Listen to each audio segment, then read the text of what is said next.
Hello, আসসালামু আলাইকুম সবাইকে। আজকে আমি একদম অন্যরকম একটা মুরগির মাংসের রেসিপি নিয়ে চলে আসছি। আশা করি আপনাদের সবার ভালো লাগবে। বাট তার আগে বলে নিই, আজকে আমি যে মুরগির মাংসটা রান্না করছি সেটা ফিনল্যান্ডের সবচেয়ে কম দামি মুরগি বলে আমি মনে করি। আর এটা শুধুমাত্র ডিসকাউন্টেই পাওয়া যায়। তো এই মুরগির মাংসে সবসময় ডিসকাউন্ট থাকে। তো এই মুরগির মাংসটা আমি সবসময় কিনি। সবসময় না, যখন মন চায় আর কি, যে একটু নরম টাইপসের মুরগির মাংস খাবো, তখন আমি এই মাংসগুলো কিনে ফেলি। তো যাই হোক, আমি প্রথমে এই মুরগিগুলোকে আমি সাইজ মতো করে কেটে নিছি। অ্যান্ড দেন আমি এখানে যে মশলাগুলো অ্যাড করব, সেই মশলাগুলো আমি স্ক্রিনে আপনারা অবশ্যই দেখতে পারবেন আমি কি কি মশলা অ্যাড করেছি।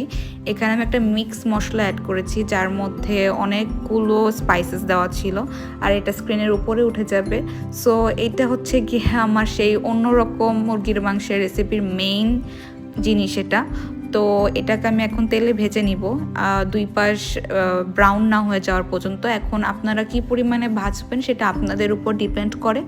আমি একটু পোড়া পোড়া লাইক করি, যাতে একটু স্মোকি ফ্লেভারটা আসে। যদিও আসবে না, কারণ এটা আমি মাটির চুলায় রান্না করছি না। আমি যখন গ্রামের বাড়িতে যেতাম, তখন মাটির চুলায় যে মুরগির মাংসটা রান্না করতো, সেই মুরগির মাংসটা আমি এখন বিদেশে এসে আমি খুব খুব বেশি মিস করি। তো এই ফ্লেভারটা আমি সবসময় না ট্রাই করি, এর জন্য আমি একটু বেশি বার্ন করে আমি সব কিছুই রান্না করার ট্রাই করি। বাট এটা বার্ন মানে একদম পুড়িয়ে ফেলা না, একটু হালকা আর কি লালচে ভাবটা রাখা। তো এরপরে নর্মালি আমরা যেভাবে মুরগির মাংস রান্না করি, তারপরে সব প্রসেসই সেম।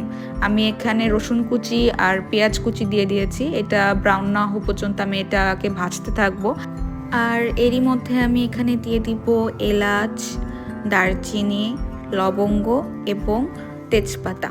এগুলো দিয়ে আমি ভাজতে থাকবো, আর সামান্য একটু লবণ দিয়ে দিব যাতে পেঁয়াজটা তাড়াতাড়ি ভাজা হয়ে যায়। অ্যান্ড তারপরে আমি একটু পানি দিয়ে দিব, কারণ তেলটা খুব মারাত্মকভাবে ছিটতেছিল আমার গায়ে।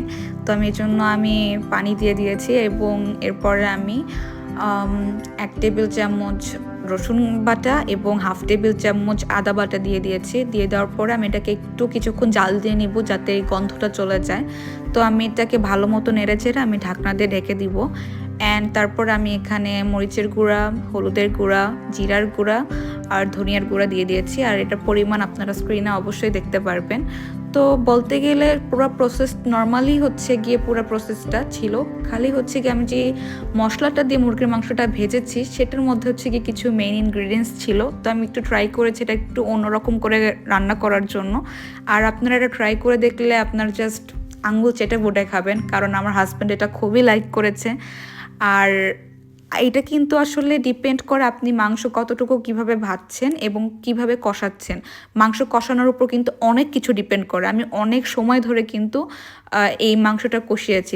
সো আপনারাও ট্রাই করবেন মশলা এবং মাংসটা ভালো মতো কষিয়ে নেওয়ার জন্য, এবং এরপরে আপনারা যারা যতটুকু পরিমাণে ঝোল খেতে চান সেই অনুযায়ী পানি দিয়ে আপনারা নামিয়ে ফেলবেন। তো আজকে ছিল এটা আমার স্পেশাল মুরগি মাংসের রেসিপি। ভালো লাগলে সবাই সাবস্ক্রাইব করবেন। ভালো থাকবেন সবাইকে, আল্লাহ হাফেজ।